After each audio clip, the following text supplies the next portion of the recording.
Ito ang Tinig ng Pag-asa, isang palatuntunan sa radyo na nagsasabing si Jesus ay muling darating, tiyak na darating, at malapit nang dumating. Kaya kaibigan, pumandakan siya sa lubungin.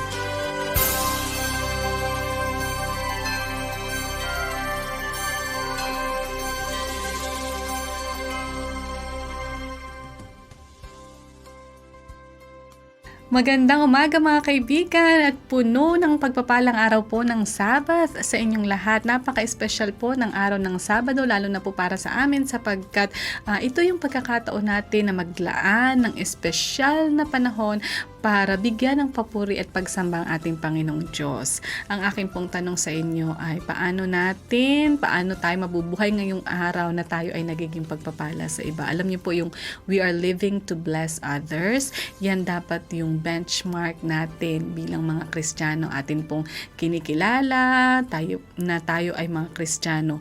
So bilang Kristiyano, tayo daw po ay dapat mamuhay na nagiging pagpapala rin sa iba. Ang tanong, how will you live to bless others today? Ako pa rin po ang inyong kaibigan, Melo Anademong, dito sa Tinig ng Pag-asa. Ang programa pong ito ay hatid sa inyo ng Adventist World Radio. Amin po kayong inaanyayahan na patuloy kaming samahan. Atin po tinatalakay ang tungkol sa pananalapi sa loob ng tahanan at ganun din po kung paano tayo magkakaroon ng mas maigting, lumalagong relasyon sa ating Panginoong Diyos. Bago po tayo magpatuloy, nais ko pong bigyan ng espesyal na pagbati ng pagpupugay ang aking ama. At today is his birthday, kaya po lalong espesyal ang araw na to. Happy birthday, Daddy.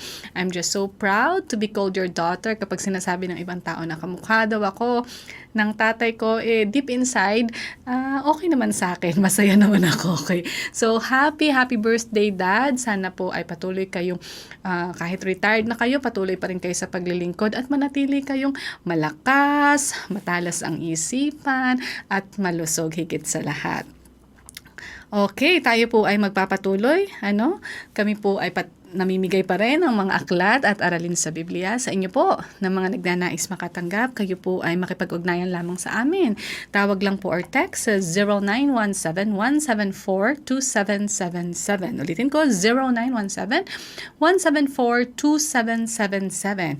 Ganun din po, kung kayo naman ay smart users, maaari kayong tumawag or mag-text sa 0968-853-6607. 0968-853-6607. Ang atin naman pong toll-free number para sa mga kaibigan natin na nasa ibang bansa. Ito ang inyong maaaring tawagan ng libre. 1-800-132-20196. 1-800-132-20196. Pwede rin po kayong mag-send ng email sa connect@adventist.ph. Ang ating pong programa is also on socials, our Facebook page AWR Luzon, Philippines, our YouTube channel Adventist World Radio North Philippines. At sa mga nagnanais po ng readily available, madadownload nyo na ng mga Bible Study Guide. Meron po tayong pambata, merong pang atin ng mga adults. Maaari po kayong pumunta sa bibleschools.com/Central Luzon. Tayo po ay magpapatuloy at ang atin pong bagong paksa dito na may kinalaman sa pananalapi ay paghawak ng pera sa pamilya. Ayan.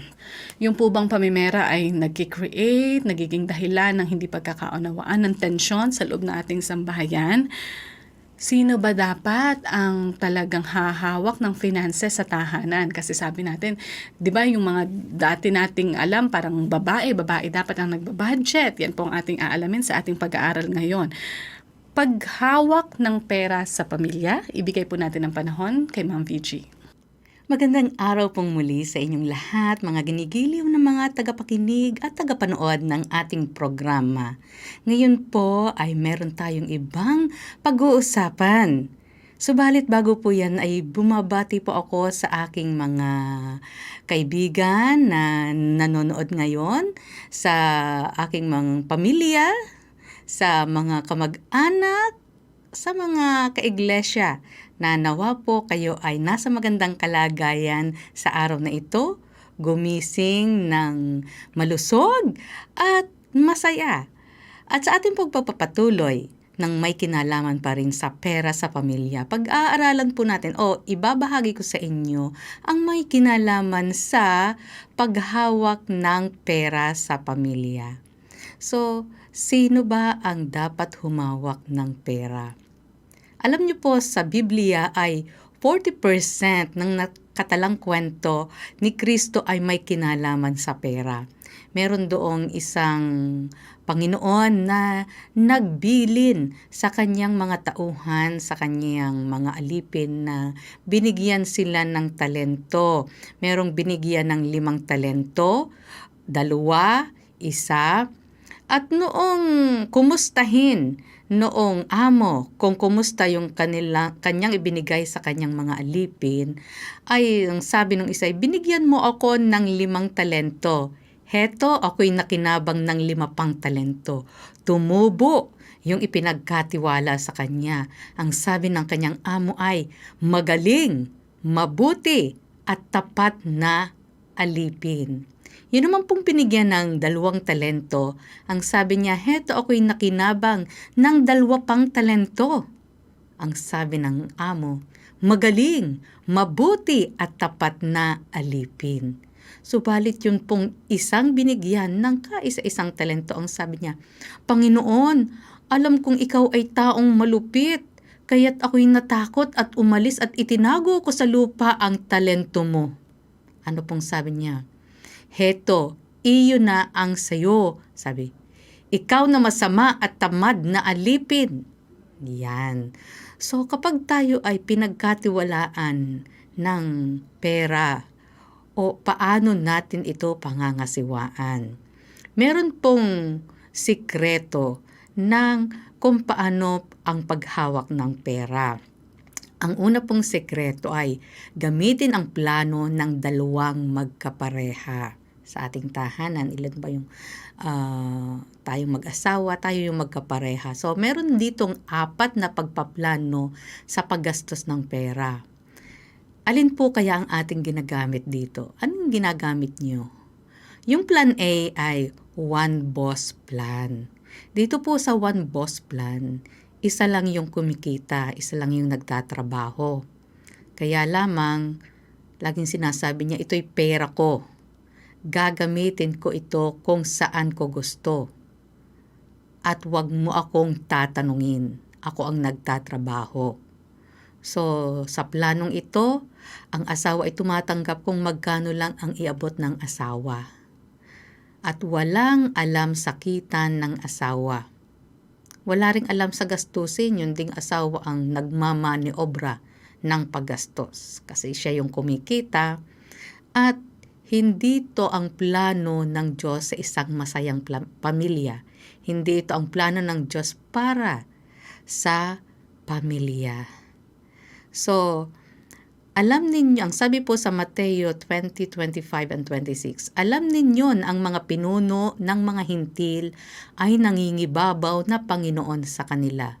At ang mga dakila sa kanila ay gumagamit ng kapangyarihan sa kanila. Maaaring magkagayon sa inyo.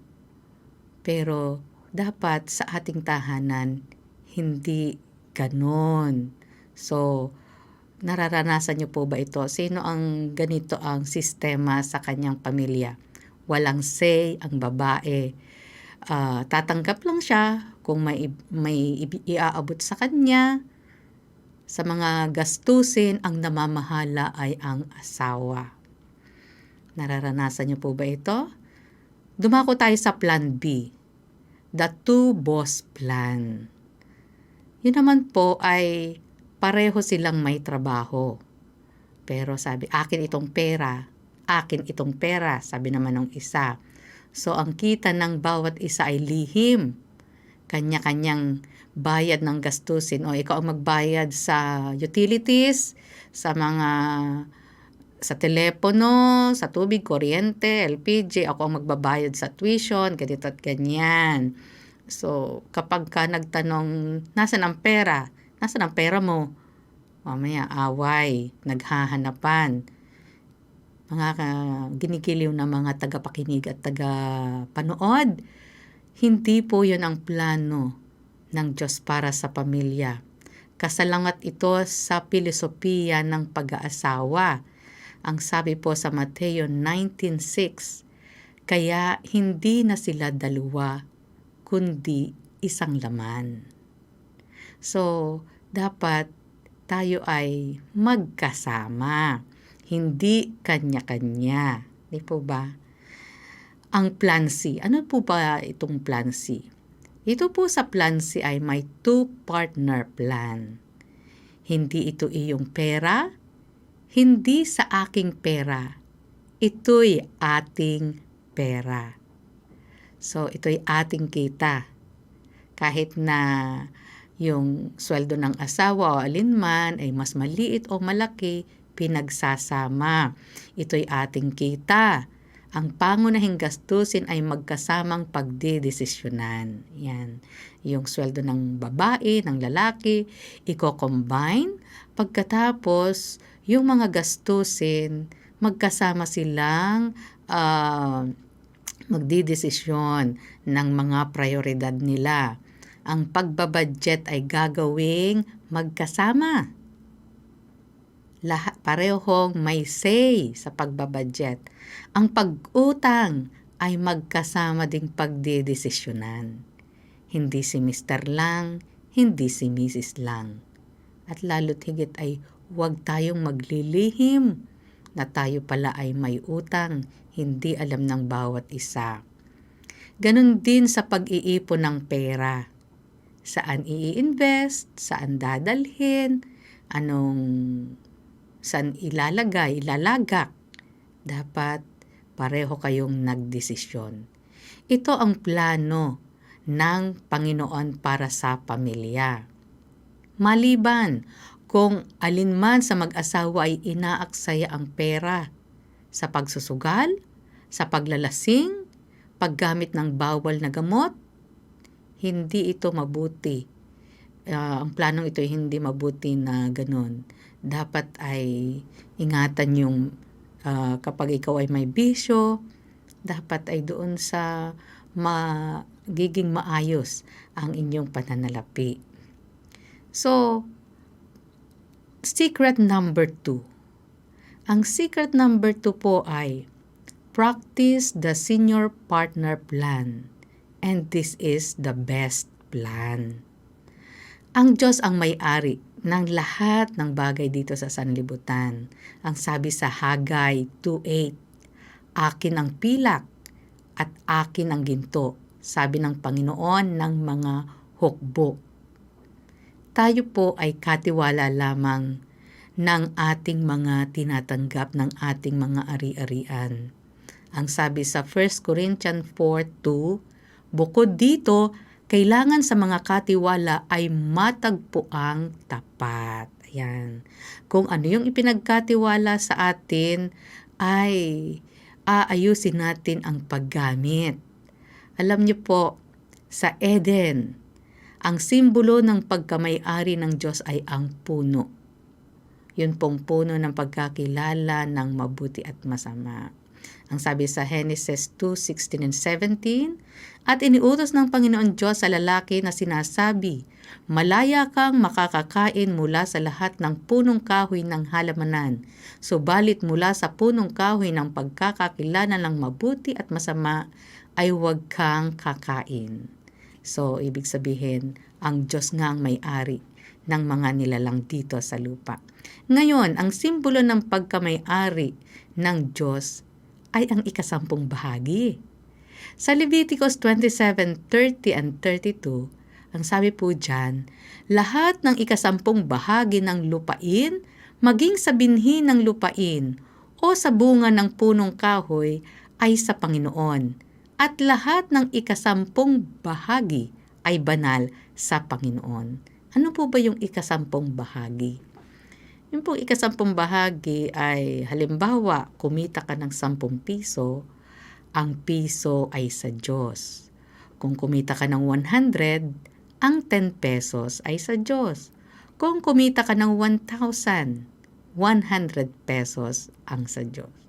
Kung kumita ka ng 10,000, 1,000 ang sa Diyos. So, maraming mag-asawa ang laging nagtatanong, Sweetheart, nasaan ang pera? Di ba kasi sweldo mo lang?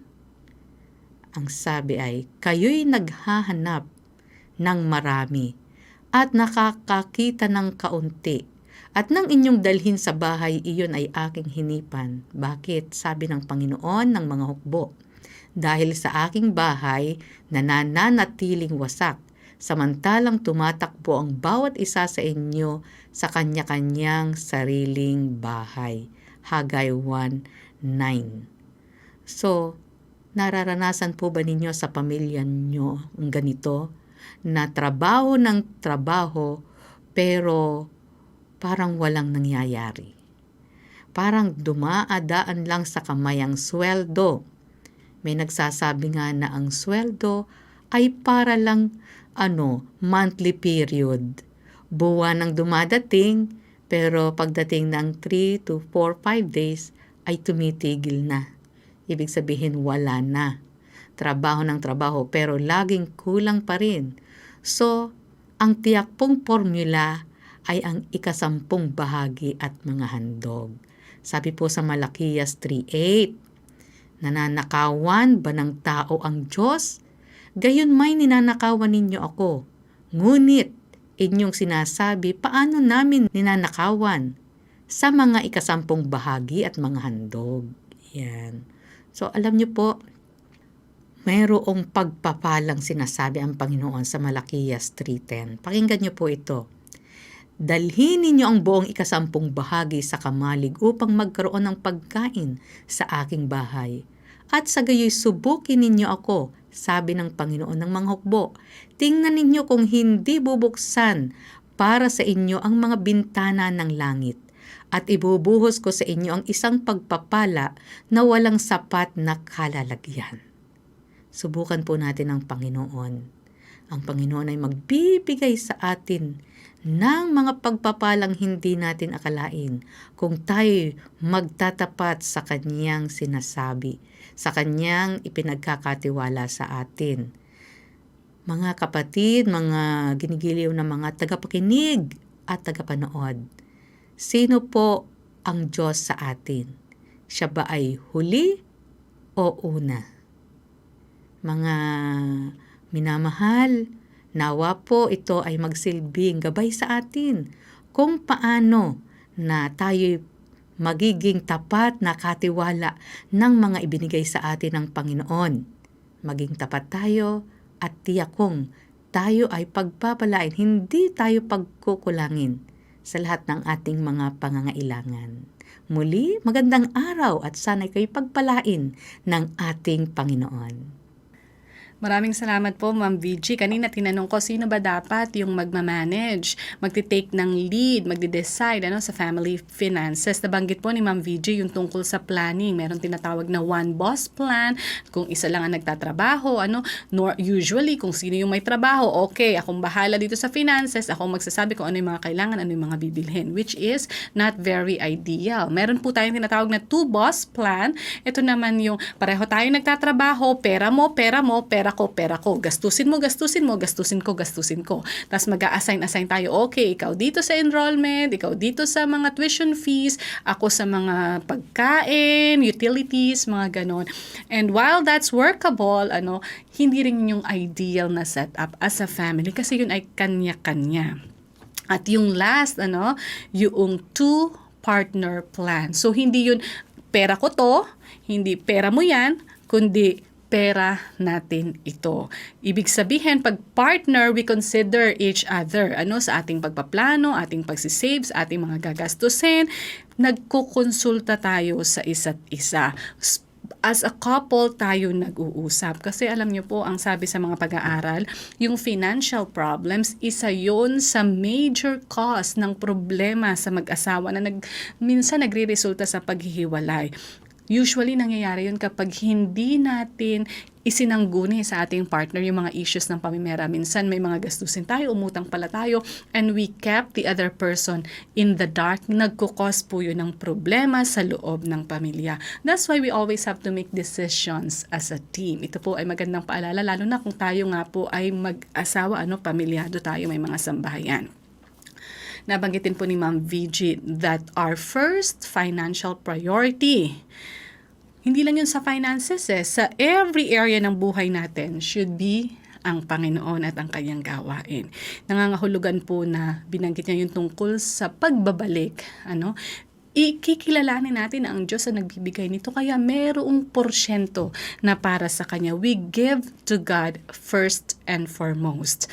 Yung pong issue of managing all our gifts, kasama na yung ating pamimera, is very important to God. Yung pag-manage ng pera is a spiritual issue. At alam niyo po, para kay Jesus, yung ating attitude, yung ating attitude towards money, sabi, is a reflection of our attitude towards God. Sabi nga ni Larry Burkett, you can tell more about the spiritual lives of a couple by looking at their checkbook than by anything else. Mga kaibigan, kung kayo po ay may katanungan tungkol sa ating naging pag-aaral, kung kayo po ay may mga reflection, insights na gusto niyo pong i-share, o kaya po nagnanais kayo makatanggap ng mga aklat aralin sa Biblia na atin pong patuloy na ipinamimigay, makipag-ugnayan lang sa amin, tumawag or mag-text sa 0917-174-2777, 0917-174-2777 or sa 0968-853-6607, 0968-853-6607. Atin pong toll-free number para sa mga nasa ibang bansa. Ito po ang inyong maaaring tawagan ng libre, 1-800-132-20196, 1-800-132-20196. We are also on socials, our Facebook page, AWR Luzon, Philippines, our YouTube channel, Adventist World Radio, North Philippines. Sa bahagi pong ito, pakinggan natin ang mensahe ng makalangit na awitin.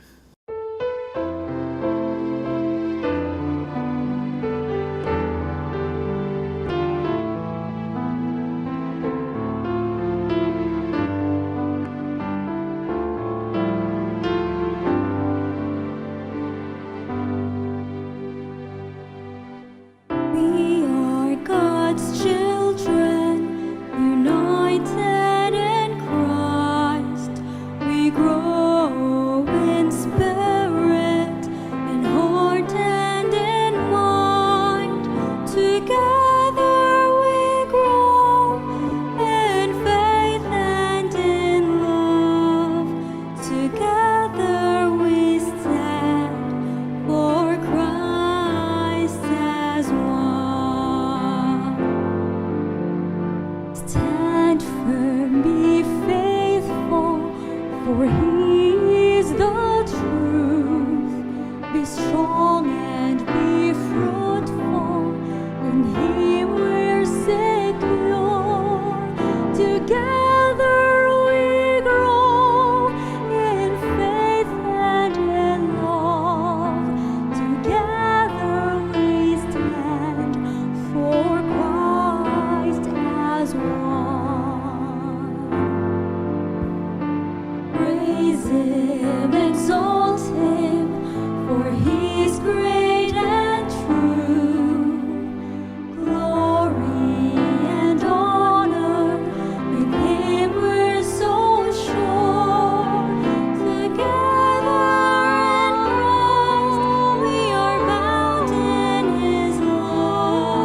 maraming salamat. Purihin po natin ang Panginoon sa mensahe ng awitin. Sana ito ay naghanda sa ating mga puso at isipan sa pagtanggap ng pabalita na para sa atin ngayon.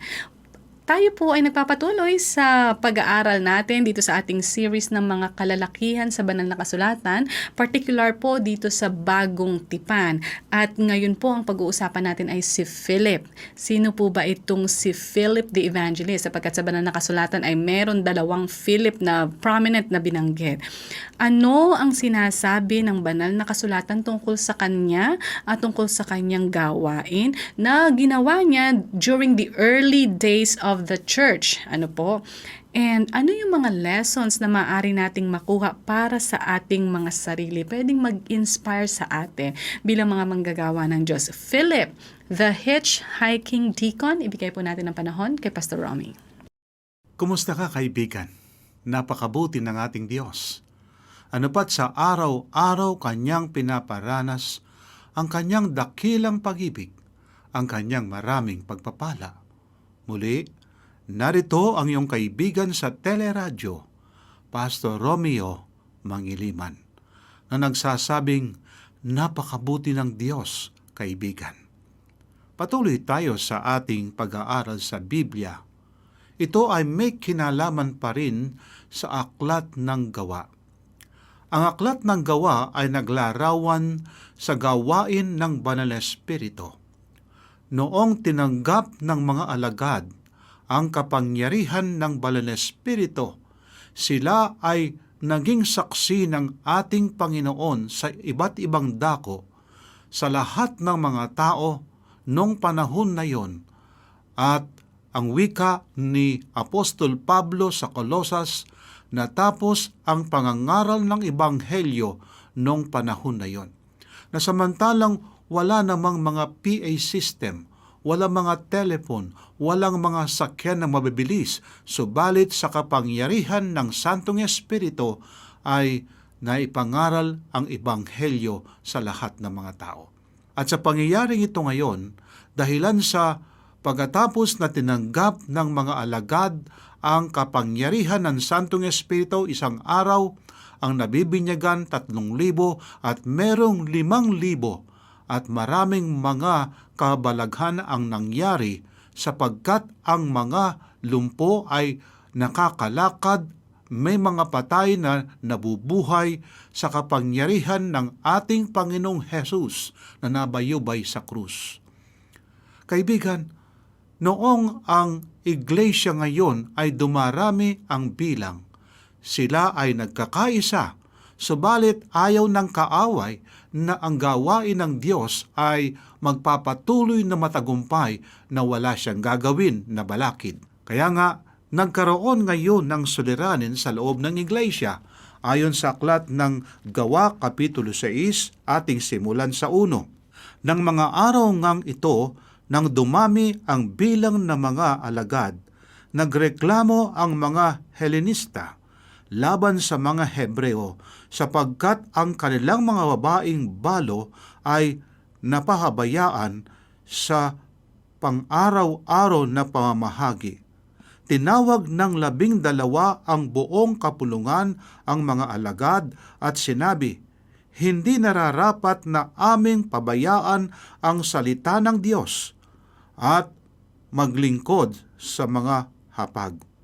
Versikulo 3, kaya nga kapatid, pumili kayo sa inyo ng mga 7 lalaki may mabuting pagkatao, puspos ng espiritu at ng karunungan na aming maitalaga sa tungkuling ito. Isa sa diakono o tagapamahala sa gawain ng iglesia ay ang pangalan, ang wika ng ating Biblia, pagkatapos na pinanggit si Esteban, isa rito rin ang binanggit ay si Felipe. Si Felipe ay naging diakono sa iglesia upang mamahala sa gawain ng iglesia at upang maipagkaloob ang pangangailangan, lalo na yung mga balo. Subalit, ang lalaking ito, hindi lamang naglilingkod sa loob ng iglesia, siya ay naging isang mangangaral. Mapansin natin yung kanyang karanasan dito sa Kapitulo 8. Ating simulan sa versikulo 5, ang wika ng Biblia. Si Felipe ay bumaba sa bayan ng Samaria at ipinangaral sa kanila ang Kristo. 6. At maraming tao ay nagkakaisang nakikinig sa mga salita ni Felipe nang kanilang marinig siya at nakita ang mga tanda na ginawa niya. 7. Sapagkat lumabas ang masamang espiritu sa maraming sinapian na nagsisigaw ng malakas at maraming lumpo at pilay ang pinagaling. At nagkaroon ng malaking kagalakan sa lungsod na iyon. Kaibigan, narito ngayon si Felipe na isang diakono, puspos ng banal na espiritu at gayon din puspos ng pananampalataya. Siya ngayon ay naging isang mangangaral. Sa kanyang pangangaral ngayon sa lugar ng Samaria, maraming mga tao ang tumanggap sa ating Panginoon. At pagkatapos kung ating pagpapatuloy ang Kapitulo 8 ng mga gawa, ang wika ng Biblia ating simulan ngayon sa versikulo 26, pagkatapos ay sinabi ng isang anghel ng Panginoon kay Felipe, tumindig ka patungong timog sa daanang pagbaba mula sa Jerusalem patungong Gaza. Ito'y isang ilang na daan. At tumindig nga siya at umalis. May isang lalaking taga-Ethiopia, isang eunuko at tagapamahala ni Candace, na reyna ng mga taga-Ethiopia. Siya ang namamahala ng buong kayamanan ng reyna. Ang eunuko ay nagpunta sa Jerusalem upang sumamba. Itong taong ito na hindi isang Hudyo, subalit siya ay mahal ng Diyos sapagkat ang taong ito ay naghahanap ng katotohanan. Nais niyang malaman kung sino ang Mesiyas. Nais niyang malaman kung sino yung tinutukoy sa aklat ng Isaias. Mamaya ating titingnan kung anong sinasabi sa aklat na ito. Subalit ang kanyang binabasa ay hindi naunawaan. Kaibigan, meron ba sa atin na pumupunta sa mga simbahan natin, subalit para bagang mayroong pangkulang? Naghahanap pa tayo ng higit sa mga bagay na ating narinig. At pagkatapos meron tayong binabasa sa Biblia pero hindi natin naunawaan ang sinasabi ng Biblia. Subalit ang Diyos, kaibigan, mahal niya ang isang tao na nagnanais na malaman ang katotohanan, lalo na tungkol sa ating Panginoong Hesus na nabayubay sa krus, namatay, subalit bumangon sa mga patay. Kaya nga ang taong ito ay hindi lingid sa kaalaman ng langit ng ating Panginoon. Ang taong ito ay naghahanap ng katotohanan. At sapagkat naghahanap ng katotohanan, meron siyang binabasa ang hindi naunawaan at tila baga meron pa siyang hinahanap upang magkaroon siya ng satisfaction sa kanyang sarili, subalit sino ngayon ang magbibigay ng liwanag sa kanyang binabasa? Ang sabi ng ating Biblia kung ating pagpapatuloy, siya'y pabalik na at nakaupo sa kanyang karuwahe. Binabasa niya ang propeta Isaias.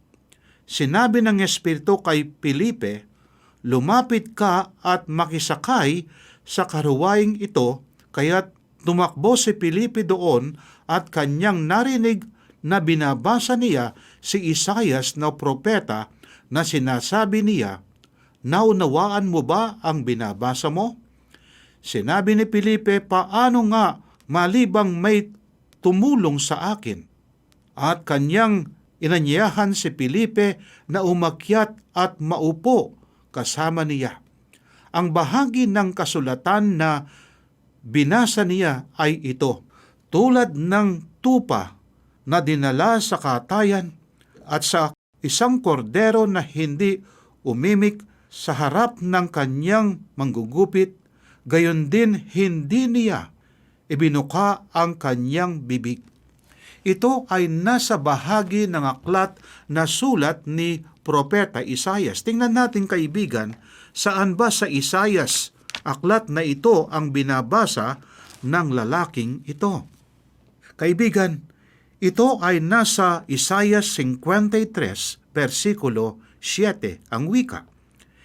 Siya'y inapi at siya'y sinaktan, gayon may hindi niya ibinuka ang kanyang bibig, gaya ng kordero na dinala sa katayan at gaya ng tupa na sa harapan ng mga manggugupit sa kanya ay pipi, kaya't hindi niya ibinuka ang kanyang bibig.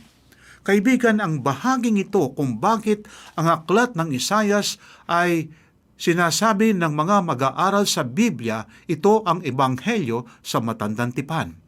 At ito ay tumutukoy sa ating Panginoong Hesus.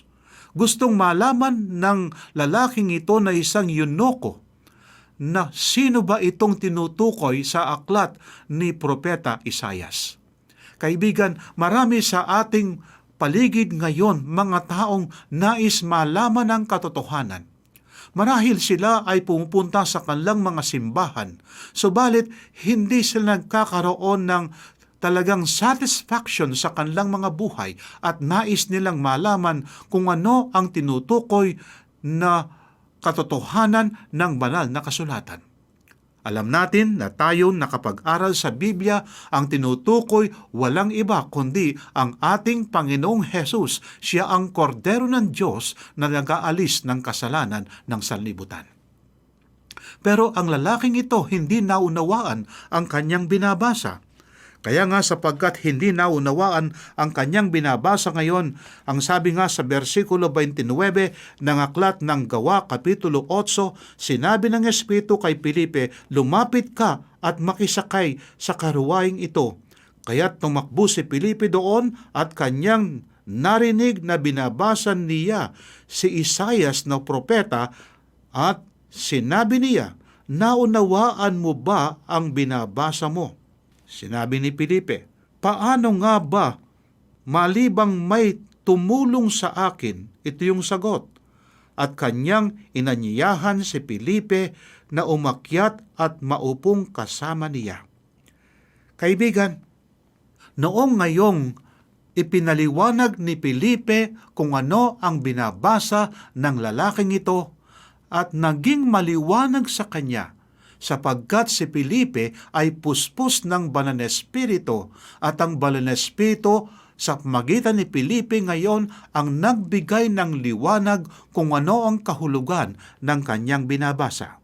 Kaya sabi sa 34, sinabi ng eunuko kay Felipe, ipinapakiusap ko tungkol kanino sinasabi ito ng propeta, sa kanya bang sarili o sa iba?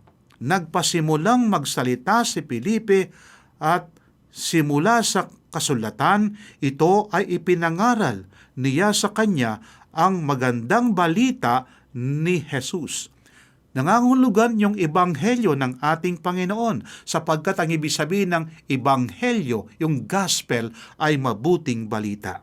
Sa 36, sa kanilang pagkapatuloy sa daan, nakarating sila sa may tubig at sinabi ng eunuko, tingnan mo, narito ang tubig, ano ang nakakahadlang upang ako'y bautismuhan?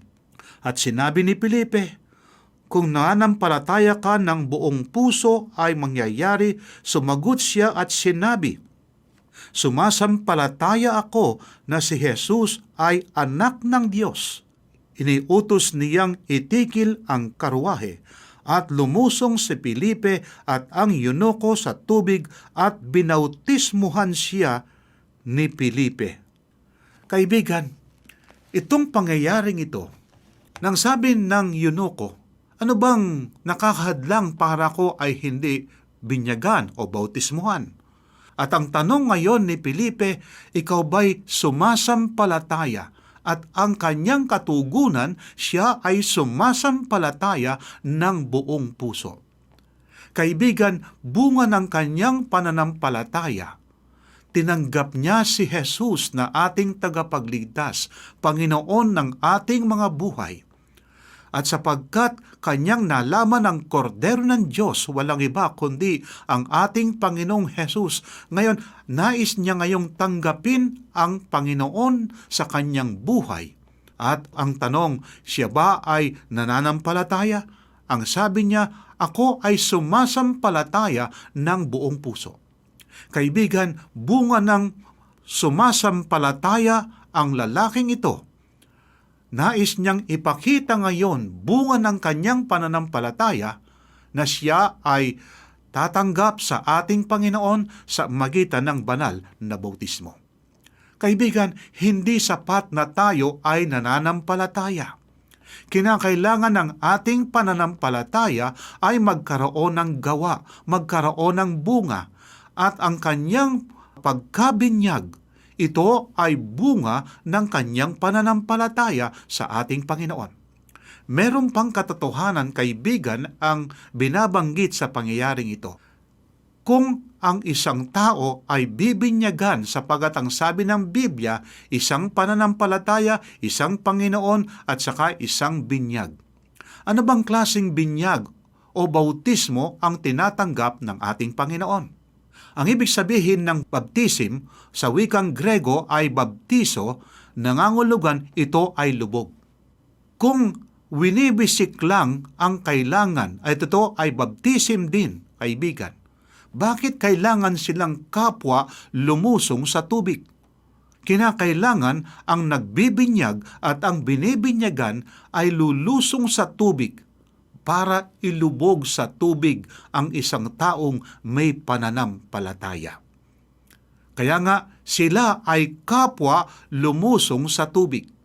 Kapag ka ang isang tao ay nabinyagan pero hindi ayon sa inihingi ng Biblia, kaibigan, ang taong yon ay hindi totoong nabinyagan o hindi naranasan ang tamang bautismo. Bakit kailangan natin ang bautismo? Ito ang katugunan ng ating Panginoon kay Nicodemo, samantalang takip-silim na si Nicodemo ay isang guro, siya isang pariseo. Ang wika ng Biblia, nais niyang malaman, kanino galing ang kapangyarihan ng ating Panginoon sapagkat hindi pangkaraniwan ang ginagawa ng ating Panginoon. Kaya nais niyang malaman kung ano ang katotohanan. Kaya ang sabi ng ating Panginoon kay Nicodemo, Kapitulo 3, versikulo 3 hanggang 8 ng aklat ng San Juan, ang tanong na ating tutugunin ay, bakit kailangan ang bautismo? Ito ang sagot. Sumagot sa kanya si Jesus, katotohanang sinasabi ko sa iyo, maliban ang isang tao'y ipanganak na muli ay hindi niya makikita ang kaharian ng Diyos. Sinabi sa kanya ni Nicodemo, paanong may papanganak ang isang tao kung siya'y matanda na? Makakapasok ba siya muli sa tiyan ng kanyang ina at ipanganak? Sumagot si Jesus, katotohanan sinasabi ko sa inyo, malibang ang isang tao'y ipanganak ng tubig at ng Espiritu, hindi siya makakita sa kaharian ng Diyos. Kaibigan, ang sinasabi ng ating Panginoon, maliban ang isang tao ay ipanganak sa Espiritu at saka sa tubig, hindi niya maaring makita ang kaharian ng Diyos. Kaibigan, ito ngayon ang bautismo na sinasabi ni Felipe samantalang kanyang kausap yung yunoko. Kaya sinasabi rin ng ating Panginoon, kung ikaw ay sumasampalataya, kinakailangan ikaw ay tatanggap ng isang banal na bautismo. Maring sabihin natin, nung ako ay isang sanggol, ako ay bininyagan. Pero kaibigan, ang isang tao ayon sa ating Biblia, bago siya binyagan, kinakailangan siya'y aralan muna, manampalataya siya, magsisi siya, bago siya binyagan. Ang isang sanggol ay hindi maaring sumampalataya sapagkat siya ay wala pang isip na katulad ng isang mature na tao. Hindi siya marunong magsisi. Kaibigan, ito yung kailangan natin ngayon para tayo ay maligtas. ganap ang ating pagkatanggap sa ating Panginoon na kapag tayo pagkatapos na nampalataya, dapat ang ating pananampalataya ay magkaroon ng gawa. Sapagkat sinasabi rin ni Santiago, ang pananampalatayang walang gawa, ito ay patay. Kaya ano pang dahilan ang sabi ng yunokong ito para ako ay hindi mabautismuhan? At pinatunayan din ng ating Panginoon, kailangan ng bautismo. Maaring sabihin natin, papaano yung nakapako sa krus na isang magnanakaw sa bandang kanan ng ating Panginoon? Ang lalaking ito ay nanampalataya, binigyan ng pangako ng ating Panginoon. Pero ang lalaking ito ay hindi nakababa sa krus na buhay, kundi siya ay namatay sa krus. Ako'y naniniwala kapag ang lalaking iyon ay nagkaroon ng pagkakataon, siya ay tumanggap sana ng bautismo. Subalit, hindi siya nagkaroon ng pagkakataon. Ang kailangan na kapag tayo ay nanampalataya, kinakailangan na tayo ay mabautismuhan. At ang sabi ng ating banal na kasulatan sa Aklat ng Roma, ayon kay Apostol Pablo 6:3, ang wika ng ating Biblia kung ating pagpapatuloy hanggang 6, o hindi ba ninyo nalalaman na tayong lahat na mga nabautismuhan kay Kristo Jesus ay mga nabautismuhan tungkol sa kanyang kamatayan? Kaya tayo ay inilibing na kasama niya sa pamamagitan ng bautismo tungo sa kamatayan, na kung paanong si Kristo ay muling nabuhay mula sa mga patay sa pamamagitan ng kaluwalhatian ng Ama, gayon din naman tayo makakalakad sa panibagong buhay, sapagkat kung tayo'y naging kasama niya na katulad ng kanyang kamatayan, ay magkakaganon din naman tayo sa kanyang muling pagkabuhay.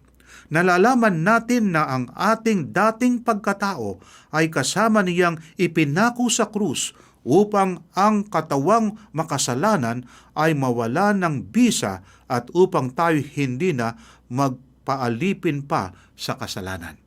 Kaibigan, kailangan natin ito, na kung papaanong wika si Kristo ay namatay, inilibing, at pagkatapos ngayon nabuhay na muli, na kapag tayo ay bininyagan, ang ating dating pagkatao ay ililibing sa tubig, at pagka tayo ngayon ay umahon sa tubig na katulad ng ating Panginoon nung siya nabautismuhan sa magitan ngayon ni San Juan Bautista, nagsalita ang Ama at pagkatapos bumaba ang Banal na Espiritu sa forma ng isang kalapati.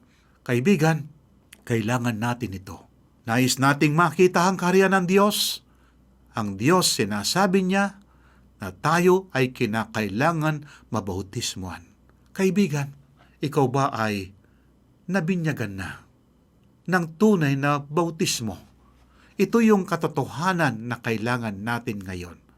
Ating isummarize yung may kinalaman sa baptism.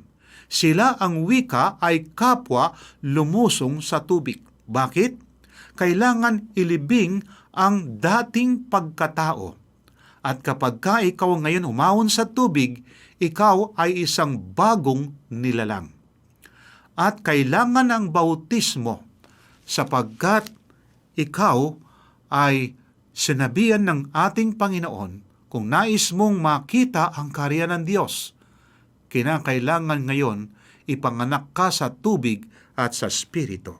At ang wika pa ng ating banal na kasulatan, kung ating pagpapatuloy itong karanasan ni Felipe at ng Eunuko, ang wika ng ating Biblia sa versikulo 39 ng kapitulo 8 ng Gawa, nang umahon sila sa tubig, inagaw ng Espiritu ng Panginoon si Felipe at hindi na siya nakita ng Eunuko at nagagalak at nagpatuloy siya sa kanyang lakad.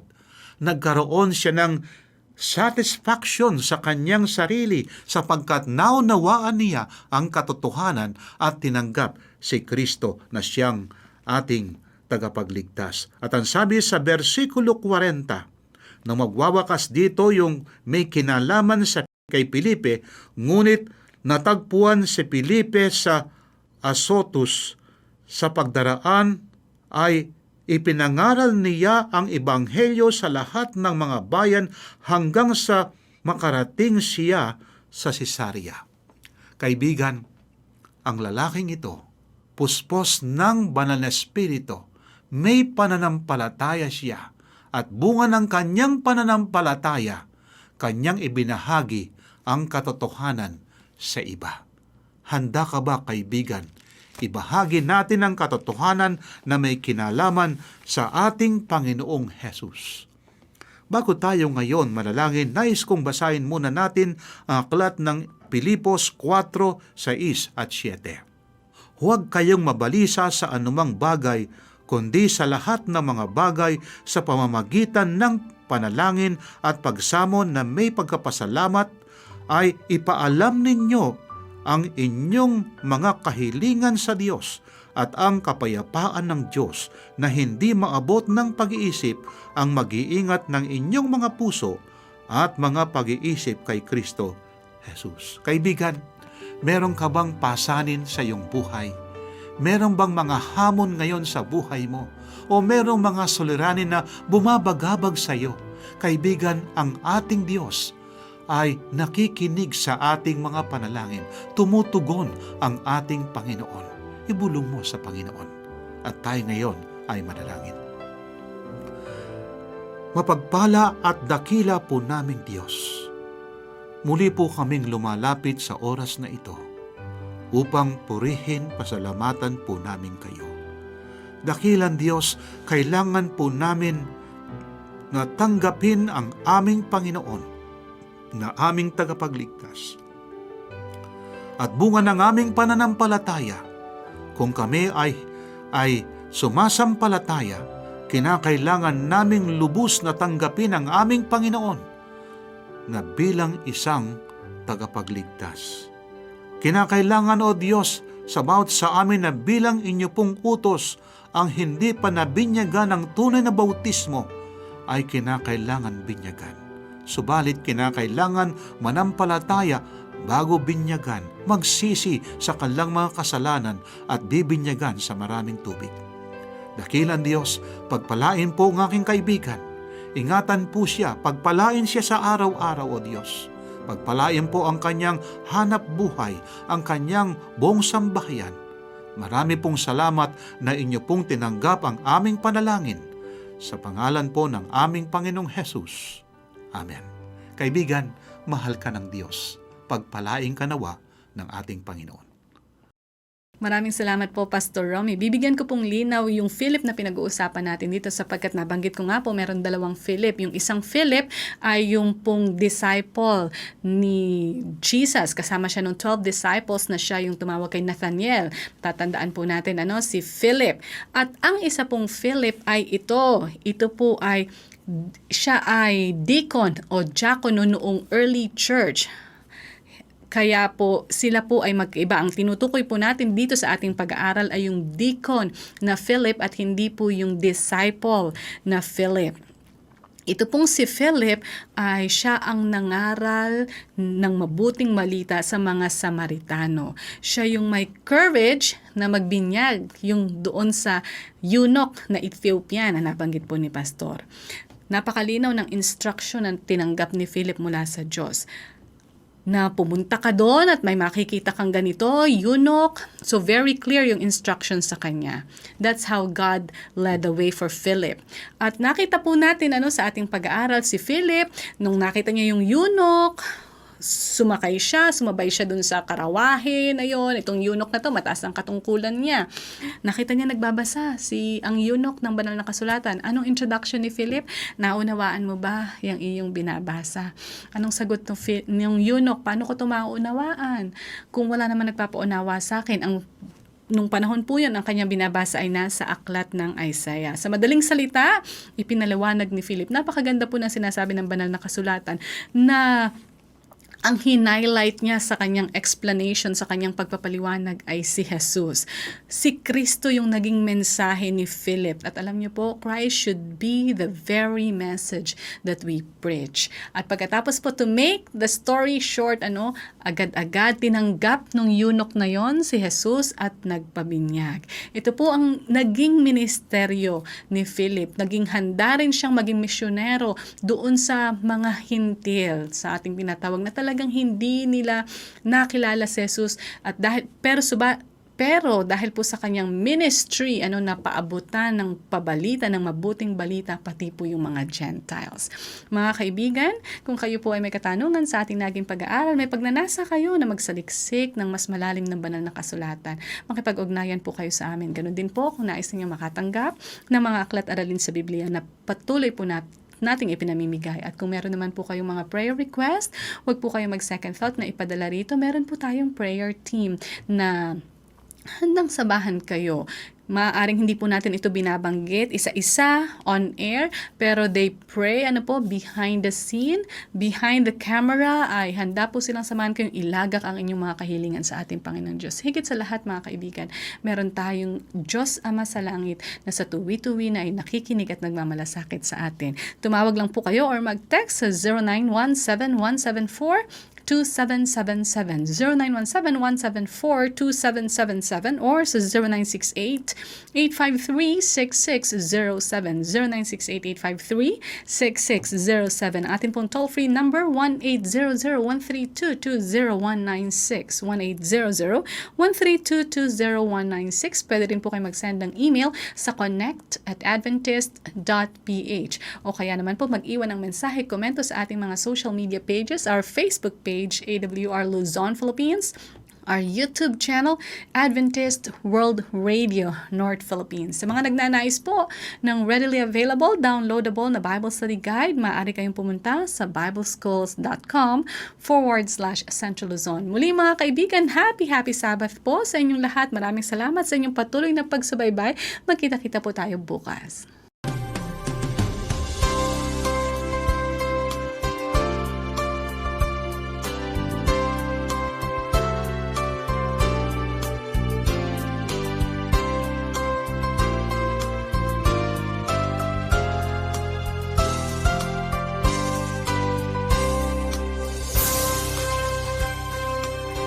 Ito ang Tinig ng Pag-asa, isang palatuntunan sa radyo na nagsasabing si Jesus ay muling darating, tiyak na darating, at malapit nang dumating. Kaya kaibigan, pumandakan siya sa lubungin.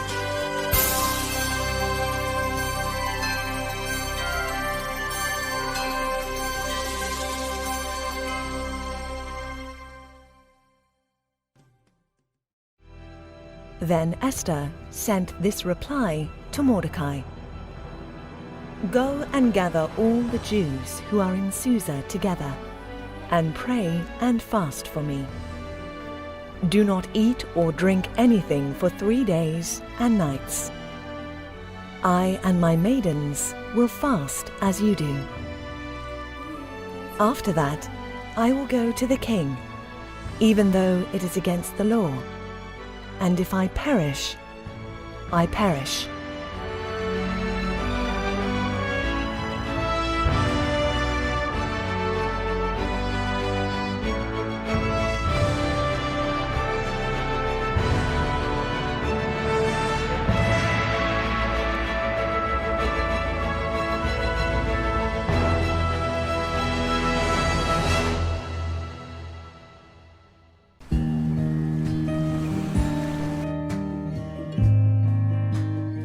Every hour of every day, someone, somewhere, is praying for the outpouring of the Holy Spirit.